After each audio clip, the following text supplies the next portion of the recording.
So, welcome to UN News, Joe. You have spent your career telling stories, and now you're here at a global forum.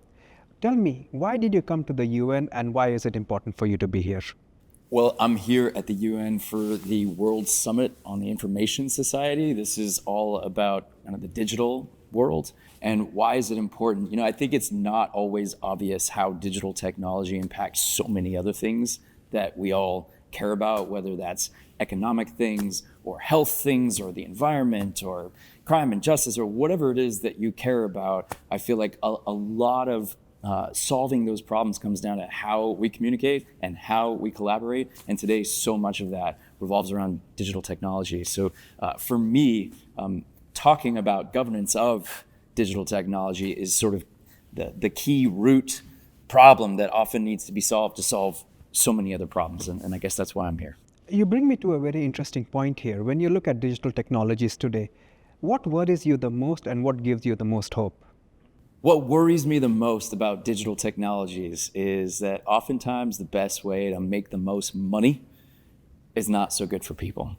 We've seen this for decades now with social media, for example. And look, social media can be so great and continues to be so great, but there are all these damaging side effects. There's a global crisis in mental health and loneliness. There's a rise of polarization, extremism, and authoritarianism, and I could go on. And those damaging side effects are all the results of a business model, of algorithms that optimize for maximum attention to suck you in and hook you and keep you for as much time as possible, because that's the best way to make money with ads.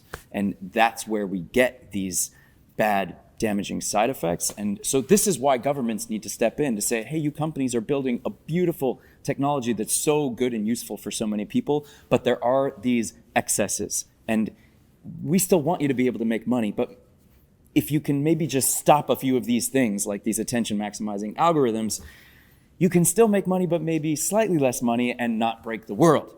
So this is why I'm here advocating for governments to kind of get in the game. For a long time, governments have sort of stayed hands off with digital technology, and it hasn't worked out well. And I think it's time for that to change. So let me ask you about the people who are affected, who feel overwhelmed, who feel disconnected. What message would you like to give to them from this forum? The bullies of the world want you to feel overwhelmed and disconnected.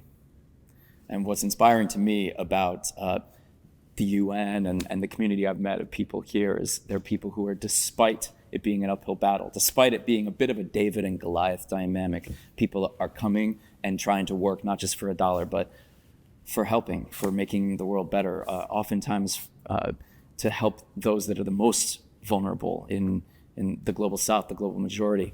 And it's hard work, but it's necessary work, and it's work we can do. So now's not the time to give up. Now's the time to get going, and it's inspiring to see all the people here doing just that.